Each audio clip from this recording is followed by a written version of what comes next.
겸손에 관한 설교를 한 편 들은 것 같습니다. 내가 강한 것이 아니라 주님의 강함을 보여주는 것이 참된 겸손이라는 찬양의 가사가 마음에 남습니다. 할렐루야. 오늘 함께 예배하는 성도들 주님의 이름으로 환영하고 축복합니다. 오늘은 요한계시록 3장 마지막에 있는 본문으로 교회여 뜨겁게 사랑하라는 제목으로 말씀을 전합니다. 계시록에 있는 7교회를 향한 마지막 말씀을 오늘 우리가 읽었습니다. 요한계시록에는 7이라고 하는 숫자가 많이 나온다고 했죠. 7이라는 거 우리가 보통 완전수라고 이야기합니다.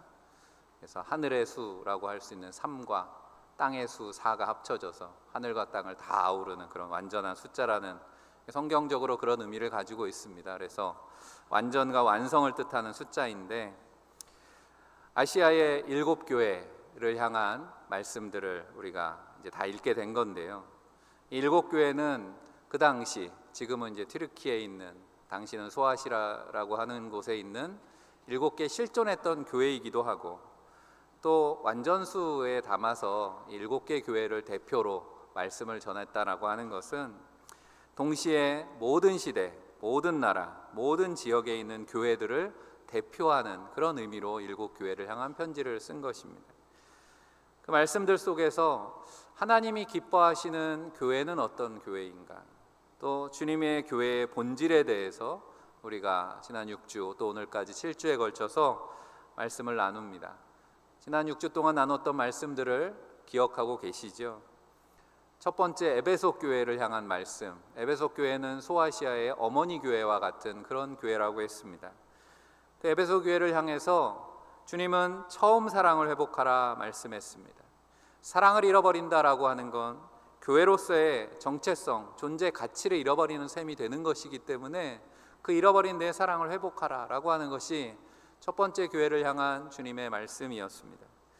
두 번째, 서머나 교회를 향해서는, 서머나 교회는 박해를 받았던 교회라고 했죠. 박해의 시대, 고난받는 공동체로서 교회가 주님의 고난에 참여하는 것을 두려워하지 말라라는 그런 말씀입니다.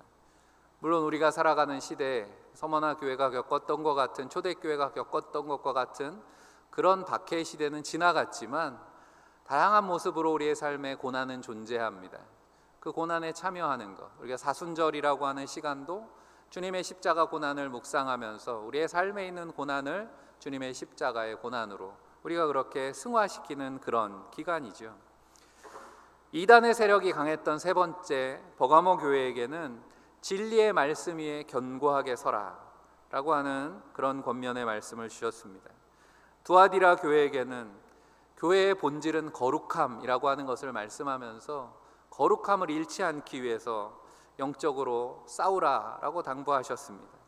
그리고 사대 교회를 향해서는 이름뿐인 신앙, 이름만 남아있는 죽은 신앙이 되지 말고 살아있는 교회가 되기 위해서 늘 깨어 기도하라라는 말씀을 주셨습니다.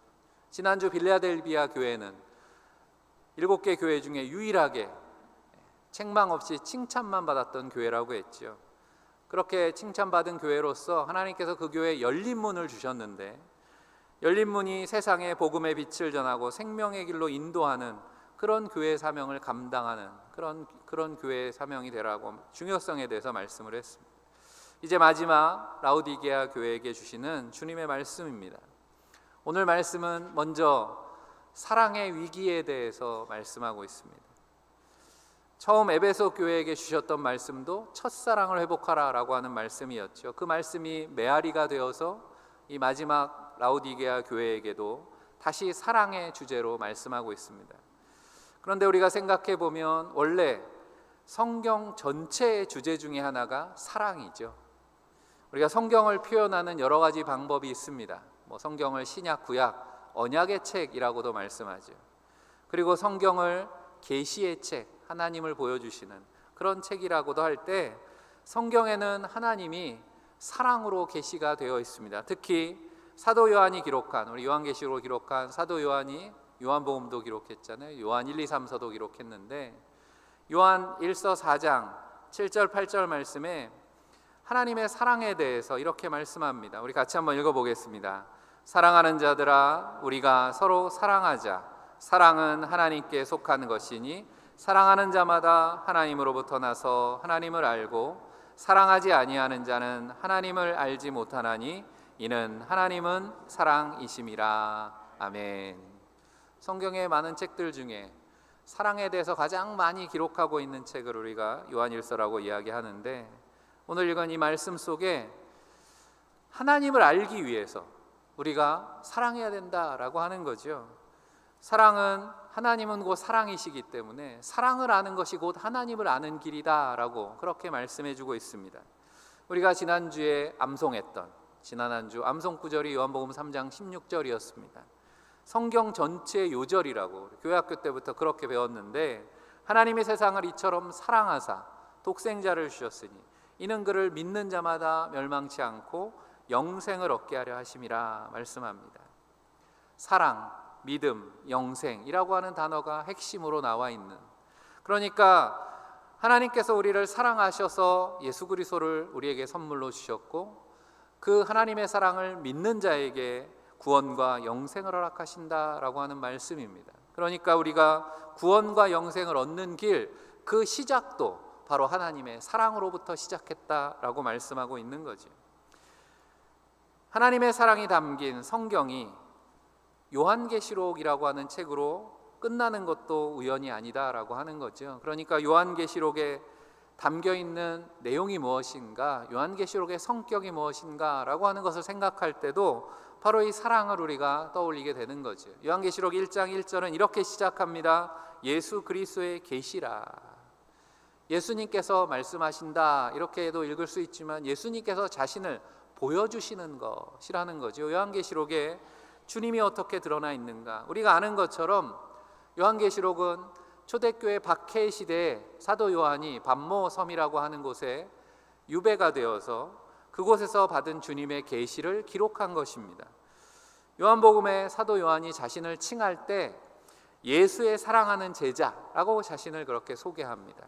자기의 이름을 드러내지 않고 예수의 사랑하는 제자, 그러니까 주님의 사랑을 받은 제자가 받은 주님의 계시를 소아시아 지역에 있는 주님의 교회들에게 편지로 적어 보낸 것이 바로 요한계시록입니다. 그 편지의 내용 속에는 그래서 예수 그리스도에 대해서 드러나 있는 거지요. 예수 그리스도에 대해서 요한계시록 1장 5절은 이렇게 고백합니다. 우리를 사랑하사 그의 피로 우리 죄에서 우리를 해방하시고, 예수님은 우리를 사랑하시는 분이고 우리를 뜨겁게 사랑하셔서 죽기까지, 십자가에서 우리를 죽기까지 사랑하셔서 우리를 구원하셨다, 우리를 해방하셨다, 죄에서 우리를 건져내셨다라고 말씀하고 있는 거죠. 결국 주님이 사랑하시는 제자를 통해서 사랑하는 교회와 성도들에게 하나님의 사랑을 전하기 위해서 기록된 편지가 바로 요한계시록이라고 말씀하고 있는 겁니다. 오늘도 이 말씀을 통해서 교회를 향하신 그리스도의 사랑의 음성을 듣는 저와 여러분들이 되시기를 간절히 축복합니다. 소아시아의 7교회 중에 마지막에 기록하고 있는 이 라오디게아 교회는 많은 분들이, 많은 성경 주석가나 아니면 학자들이 현대 교회와 가장 비슷한 교회라고 이야기합니다. 현대 교회의 모습을 가장 잘 보여주는 그런 교회가 라오디게아 교회 아니냐라고 하는 겁니다. 무슨 말이냐면, 우리가 좀 이런 얘기를 하면 듣기 싫지만 현대 교회의 상황에 대해서 이야기할 때 위기라는 말을 합니다. 그러니까 신앙의 위기라는 거지. 교회는 부흥하고 성장했지만 오히려 교회의 신앙은 더 위기다, 위기 상황이다. 무엇이 위기냐라고 하는 겁니다. 그 상황을 벗어나려면 제대로 진단을 해야죠. 뭐가 위기인가? 7교회에 보내는 편지에는 일정한 형식이 있었습니다. 모든 교회마다 같은 형식으로 순서대로 기록이 되면서 그 교회에 해당하는 상황에 맞는 예수님의 모습을 계시를 하는 내용이 처음에 있었습니다. 오늘도 마찬가지죠. 14절에 예수 그리스도의 모습이 어떻게 계시되고 있습니까? 라오디게아 교회의 사자에게 편지하라.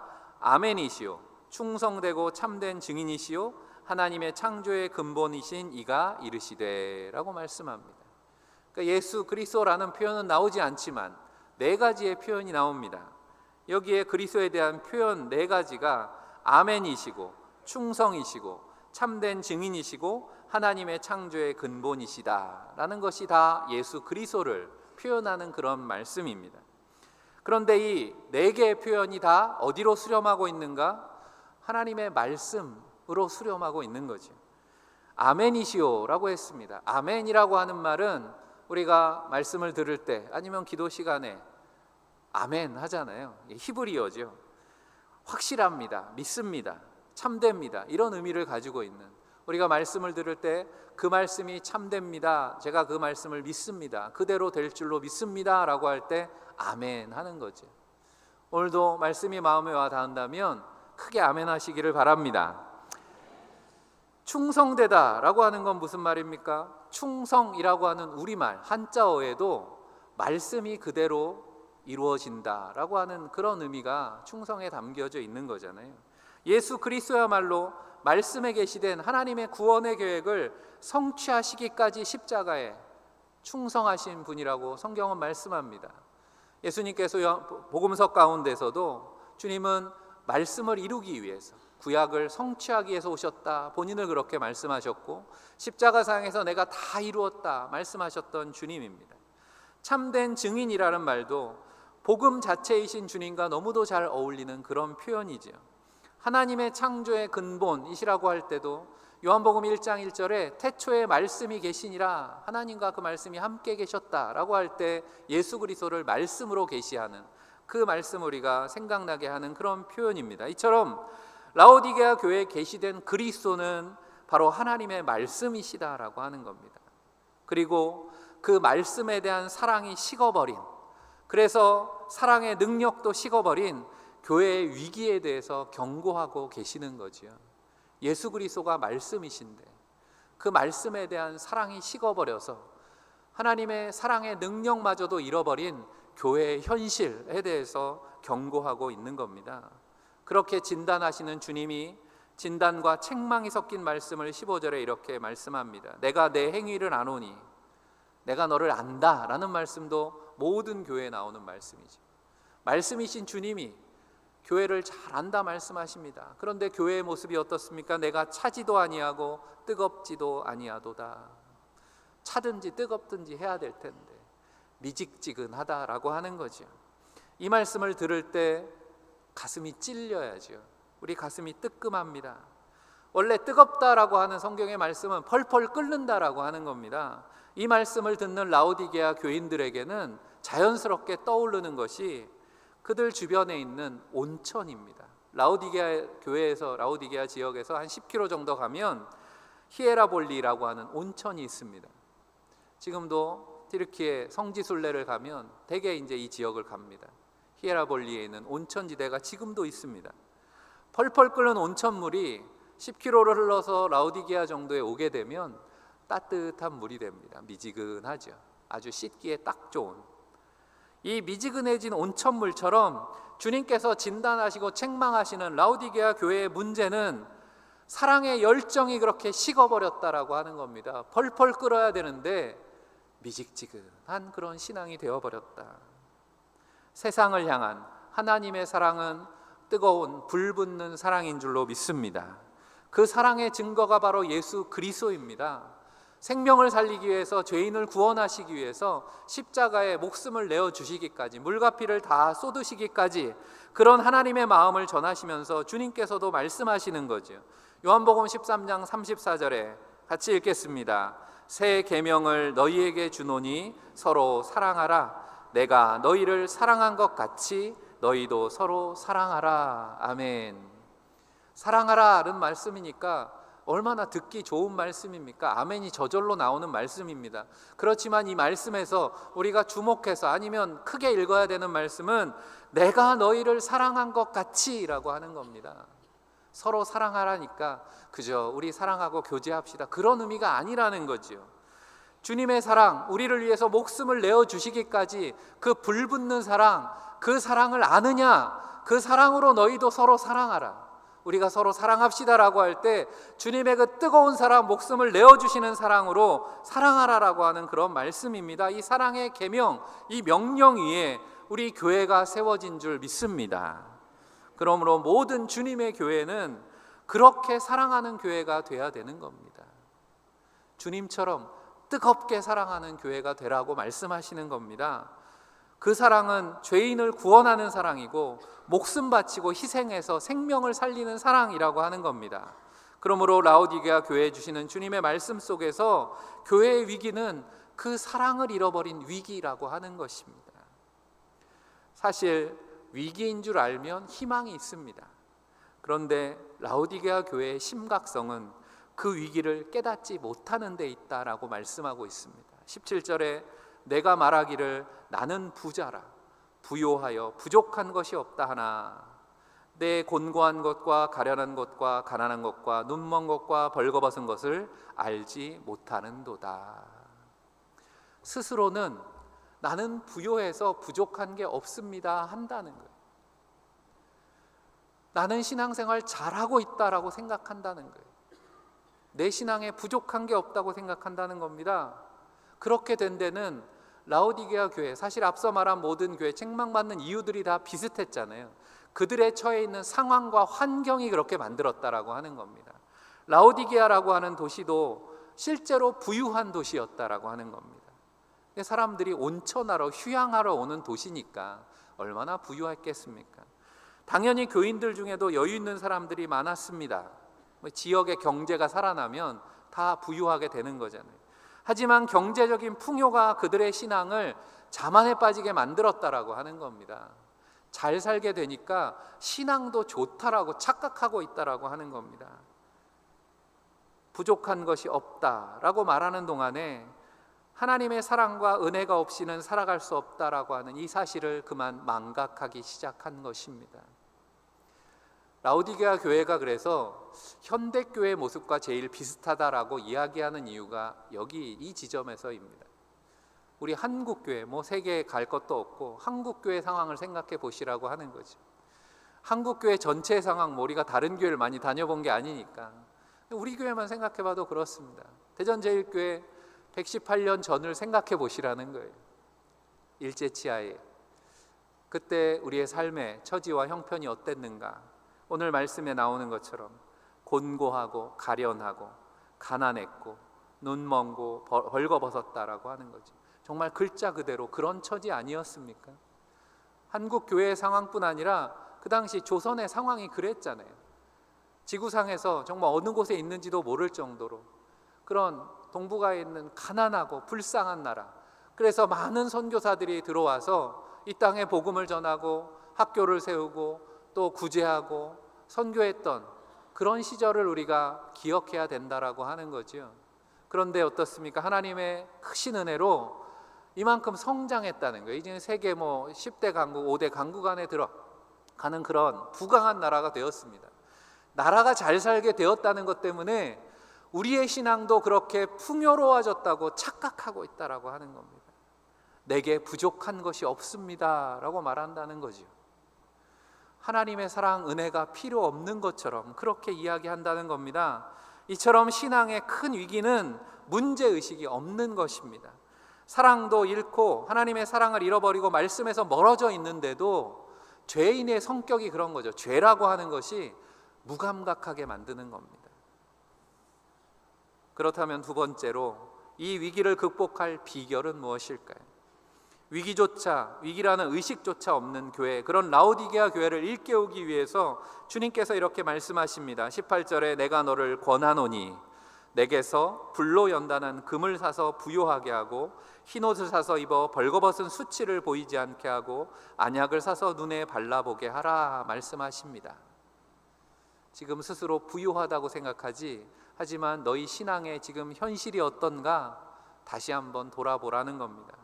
그래서 다시 부요하게 되고 벌거벗은 수치를 가리고 보게 하라라고 말씀합니다.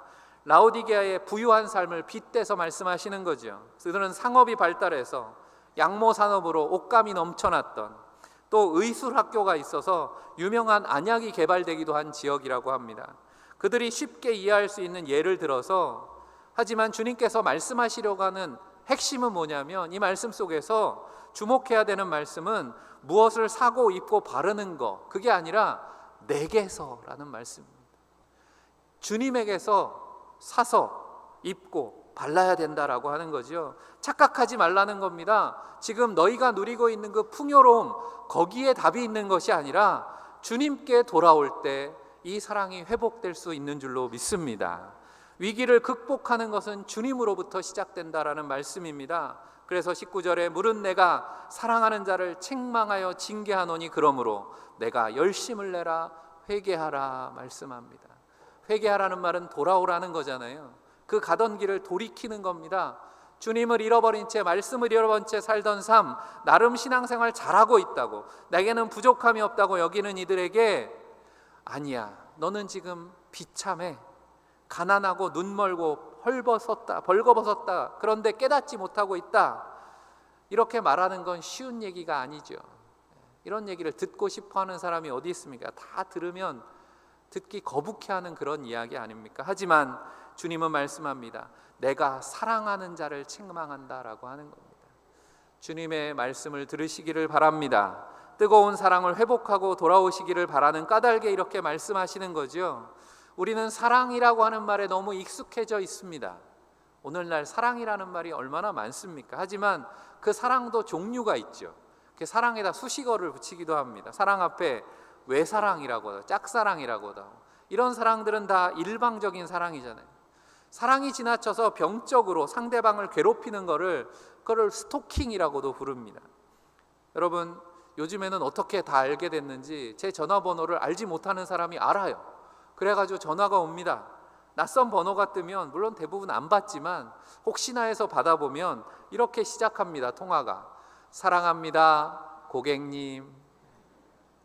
나를 사랑한대요. 그런데 정말 사랑해서 사랑한다고 하는 것입니까? 아무 의미 없는, 영혼이 없는 사랑합니다 하지요. 그러고 내가 고객이 되어주면 사랑하겠다는 이야기 아니겠습니까?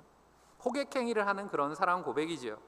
사랑이라고 하는 것이 혼자 하는 일방적인 게 아니잖아요. 주고받는 상대와의 건강한 인격적인 관계 속에서 성숙하는 것인데, 그 사랑이 일방적인 것이 되거나 그 사랑의 관계가 깨어지거나 왜곡된 모습으로 나타납니다. 요즘 우리 사회의 모습에 보면 이처럼 사랑의 왜곡된 모습이 너무 많이 발견된다라고 하는 거죠. 사회의 문제들이 다 그런 사랑의 왜곡에서 발생하는 것입니다. 특히 사랑해야 될 사람들이 제대로 사랑하지 못하게 될 때, 연인이나 부모 자식이나 형제 간에 사랑 때문에 벌어지는, 왜곡된 사랑 때문에 벌어지는 심각한 사회 문제를 우리가 가끔씩 뉴스를 통해서 봅니다. 워낙 충격적인 뉴스들이니까 자주 나오진 않아요. 하지만 그런 뉴스들을 대할 때마다 깜짝 놀라게 되는 겁니다. 특히 흉악한 범죄가 가정 안에서 친한 사람들 사이에서 벌어진다라고 하는 거죠. 한국 사회가 유난히 다른 나라들에 비해서 그런 친족 간의 살해가 많이 벌어진다는 걸 알고 계십니까? 경찰청에서 발표한 2024년의 보고서가 2025년에 나오는데, 그러니까 가장 최근의 보고입니다. 살인 혐의로 검거된 피의자들이 276명이 1년 동안 있었습니다. 276건의 살인 사건이 있었다는 거예요. 뭐 교통사고나 이런 게 아니라 살해하려고 사람을 죽이는 그런 살인 사건이 300건 가까이 일어나는데, 그 살인 사건들 중에 가까운 사람, 가족이나 친인척 간에 벌어지는 살인 사건이 한 300건, 예를 들어 300건이면 몇 건이나 될 것 같아요? 몇 퍼센트나 될 것 같습니까? 살인 사건 중에 50% 정도 된다는 겁니다. 충격적이죠. 대개 범행의 동기라고 하는 것이 가정 불화죠. 그리고 불화의 원인이 되는 건 경제적인 이유가 제일 많고, 세상살이가 아무리 힘들고 어려워도 돌아갈 가정, 의지할 가족이 있으면 그게 힘이 되는 거 아니겠습니까? 그런데 그 마지막 보루가 흔들리고 있는 세상을 우리가 살아가고 있다라고 하는 것입니다. 세상의 사랑이 식어가고 왜곡돼 가는 것, 사랑으로 유지되어야 될 공동체가 무너져 가는 것, 우리가 그저 강 건너 불구경하듯이 바라보고 있어야 되겠냐라고 하는 겁니다. 우리 장로님도 오늘 기도한 것처럼 중동에서 전쟁이 벌어집니다. 정말 강 건너 불구경이죠. 하지만 그 불똥이 우리에게 튄다는 걸 우리가 피부로 느끼지 않습니까? 이제 세상은 그렇게 다 연결되어 있다는 것입니다. 그러니 우리는 이곳에 평안히 신앙생활하고 저 밖에서는 그렇게 깨어진 왜곡된 사랑으로 세상이 망가져가고 있는데 교회가 책임이 없느냐라고 하는 겁니다. 가족 간에 이런 험한 일들이 벌어지는 것에 대해서 전문가들은 가족을 자신의 소유로 생각하는 그런 왜곡된 의식 때문에 발생한다. 그게 원인이라고 말합니다. 사랑은 소유하는 게 아닌데 성경이 말씀하는 사랑은 그런 사랑이 아니다라고 하는 거지요. 오히려 사랑의 반대를 생각해 보면 됩니다. 사랑의 반대는 미움이 아니라 무관심이라고 하는 것. 우리가 신앙생활을 잘하거나 말거나 간섭받기를 싫어하는 것이 오늘날 성도들의 모습입니다. 예전처럼 내 신앙 내가 알아서 할 테니까 참 간섭하지 말라는 거죠. 세상을 대하는 자세도 그렇지 않냐는 겁니다. 세상에 하나님의 정의가 제대로 실현되고 있는지, 세상에 하나님의 사랑이 제대로 실현되고 있는지 무관심한 것이, 무감각한 것이 오늘 교회의 위기 아니냐라고 말씀하고 있는 거지요. 다시 열심을 품고 주님께로 돌아서야 된다고 교회와 성도들을 향해서 권면하시는 주님의 음성을 듣기를 원합니다. 그래서 오늘 주님께서 교회를 향해서 말씀하십니다. 우리가 이번 주간에 암송하게 될 성경 구절이 20절인데 20절 말씀 외우시는 분들도 계시죠? 같이 읽어보겠습니다. 볼지어다 내가 문 밖에 서서 두드리노니 누구든지 내 음성을 듣고 문을 열면 내가 그에게로 들어가 그와 더불어 먹고 그는 나와 더불어 먹으리라. 아멘. 열정을 잃어버리고 사랑의 위기를 맞은 교회, 그 감각을 잃어버린 심령을 깨우시는 주님의 외침을 들으시기를 바랍니다. 주님의 우리의 심령 밖에서 문을 두드리신다라고 하는 겁니다. 쾅쾅쾅. 대전 제일교회야 성도들아 깨어나라. 위기의식조차 없이 나는 잘 살고 있어, 내 신앙은 건강하다고 착각에 빠져있는 교회를 향해서 이렇게 말씀하시는 까닭이 무엇이겠습니까? 주님이 하시는 말씀 속에 바로 사랑은 연합하는 것이다 라는 말씀에 주목하게 됩니다. 사랑의 의미가 성경에는 바로 이 사랑의 연합이라고 하는 이미지로 그것이 잘 담겨있는 말씀 중에 하나가 시편 133편입니다. 1절만 읽어보면 보라 형제가 연합하여 동거함이 어찌 그리 선하고 아름다운고 말씀하십니다. 연합하고 동거한다는 말이 함께 나옵니다. 주님도 같은 말씀을 오늘 교회에게 하시는 겁니다. 내가 너와 연합해서 동거해야 되겠다라고 하는 겁니다. 책망하시던 주님이 사랑하는 교회와 성도들에게 프로포즈를 하시는 겁니다. 주님의 프로포즈를 통해서 우리가 깨닫게 되는 것이 무엇입니까? 라오디게아 교회가 지금 크게 착각하고 있는 게 있는데 겉으로는 스스로를 부요하다고 생각하고 문제의식을 전혀 가지고 있지 못하지만 그들의 신앙의 가장 심각한 문제가 어디에 있는가? 바로 그들 안에 예수 그리스도를 잃어버리고 살고 있다라고 하는 것입니다.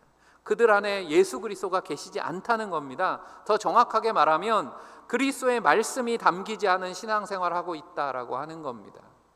예수님께서는 너희가 내 안에, 내 말이 너희 안에 거하면 그리스도와 연합한다는 걸 이렇게 표현하셨습니다. 우리가 그리스도를 영접합니다 라는 말은 내가 주님의 말씀을 품고 살겠습니다 라는 고백과 다르지 않다는 겁니다. 우리가 나름대로 사랑하며 잘 믿고 있다고 여겼는데 주님을 잃어버린 신앙이었다라고 하는 겁니다.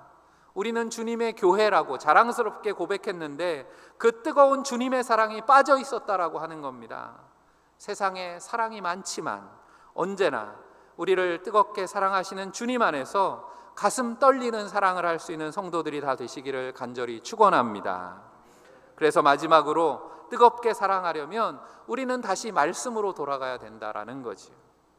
라오디게아 교회에게 주시는 말씀 이렇게 끝을 맺습니다. 22절 말씀도 같이 읽어보겠습니다. 귀 있는 자는 성령이 교회들에게 하시는 말씀을 들을지어다. 아멘. 귀 있는 자는 성령이 교회들에게 하시는 말씀을 들을지어다.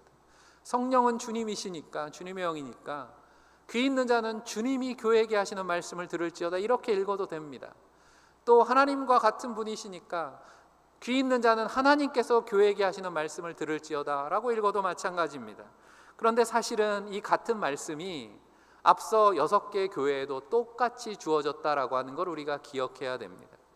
모든 교회에게, 각 교회가 처한 상황은 다르고 그 상황에 맞게 예수 그리스도의 계시는 다 달랐지만 마지막에 나오는 이 말씀은 다 공통되게 주어지는 말씀이었다라고 하는 거죠. 그 말은 소아시아에 있는 7개 교회만이 아니라 사실은 오늘 이 말씀을 듣는 우리에게도, 온 세상에 있는 모든 교회에게도 똑같이 주어지는 말씀이라고. 왜냐하면 교회는 하나님의 말씀을 듣기 위해서 모이는 공동체이기 때문에 그렇습니다. 세상에 많은 공동체가 있지만 하나님의 말씀을 듣기 위해서 모이는 공동체는 교회가 유일하다라고 하는 겁니다. 여러분 어디에 가서 주님의 말씀을 들을 겁니까? 교회가 주님의 말씀을 듣는 곳입니다. 왜 말씀을 들려주시는가? 오늘 이 말씀 때문이다라고 하는 거지요.